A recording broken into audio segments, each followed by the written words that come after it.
Canada, and the architecture of inherited authority. Episode 10, Continuity is not consent. As we work through this investigation, we notice the pattern is no longer hidden inside the timeline. It is the timeline. What begins in early colonial charters passes through imperial expansion, war, legislation, public perception, constitutional drafting, and does not resolve into a clean handover of authority. It accumulates into a layered system where each stage is built on instruments issued by the previous one, without ever returning to a single, unified act of consent from the people it governs. In this investigation of the record, the core issue is simple and direct. Canada was never formed through a full sovereign confederation of independent states, because the provinces were not sovereign at the time of 1867, and they were still operating under imperial authority structures. The system was constructed as an internal reorganization of colonial administration, not a federation of fully independent and sovereign entities entering agreement on equal footing. That distinction becomes even more important when viewed through the Statute of Westminster in 1931 as not just autonomy. It is the point where legislative independence is recognized, but the underlying constitutional machinery, especially the Governor-General system and Crown-based executive structure, remains embedded in the same institutional chain that originated under imperial letters patent. The argument here is that sovereignty was declared in law, but the governing instruments were not rebuilt from the ground up with direct popular ratification. So that would imply that everything after 1931 operates on inherited authority that was never properly authorized. The Governor-General continues as the central executive instrument of the system, but the office itself is traced back to letters patent of authority originating in 1763. The question raised is not symbolic, it is structural. If the source of executive authority was imperial in origin, and the constitutional status of the country changed in 1931, where is the clear, explicit reissuance of that authority directly from the people?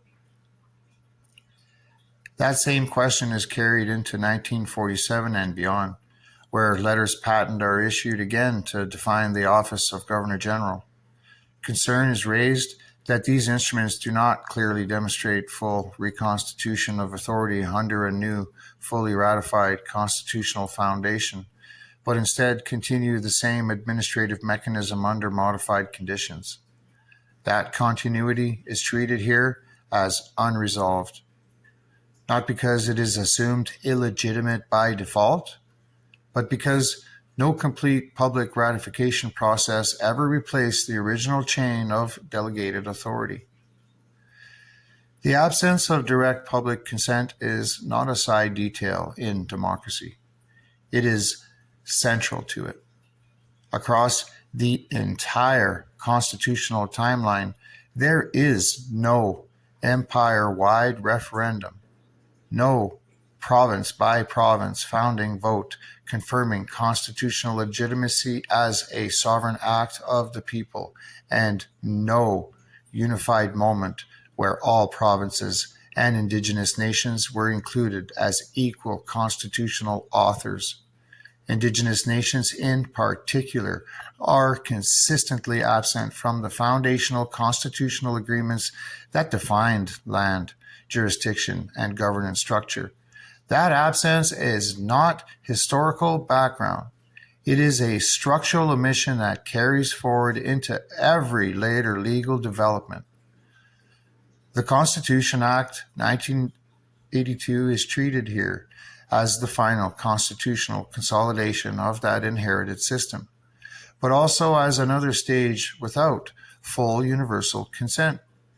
Indigenous nations were excluded again. Quebec did not sign the agreement. The process did not involve a direct national referendum. Instead, Constitutional authority was patriated through parliamentary and provincial executive agreement, layered onto an already existing system that was never fully dismantled or rebuilt from first principles. From this point of view, every law, every tax system, every institutional structure created after 1931 is operating inside a framework that was never re-authenticated through a single act of popular sovereignty.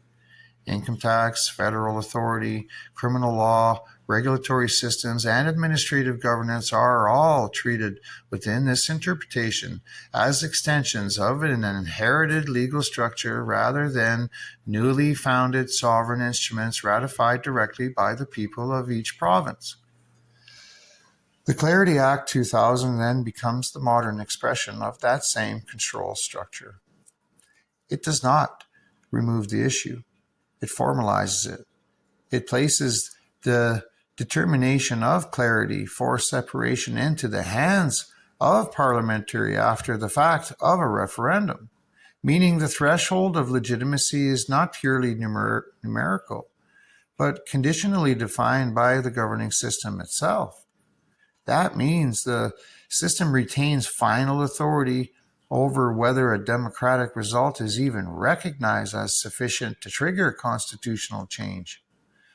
This is where the narrative reaches its breaking point, because if sovereignty is real in the absolute sense it is often described to be, then it must be traceable to a clear act of transfer from the people themselves, not implied, not inherited, not assumed through continuity of office, but explicitly created through consent. And in this investigation of the historical and legal record, that moment does not appear. Instead, what appears is something else entirely, a continuous administrative system that changes form over time, charter to colony, colony to dominion, dominion to constitutional monarchy, but never fully restarts its source of authority in a single unified act of popular ratification that includes all people and all provinces equally at the founding level. That is the central claim being explored across this entire series. Not confusion about governance, not uncertainty about history, but a direct challenge to the assumption that structural continuity automatically equals foundational legitimacy. And once that question is fully stated, it cannot be unseen. Because the final issue is not whether the system functions, it clearly does. The final issue is whether the foundation it rests on was ever fully reestablished by the people it governs, or whether it continues to operate on authority that was inherited, layered, and never completely revalidated in a single act of collective constitutional creation.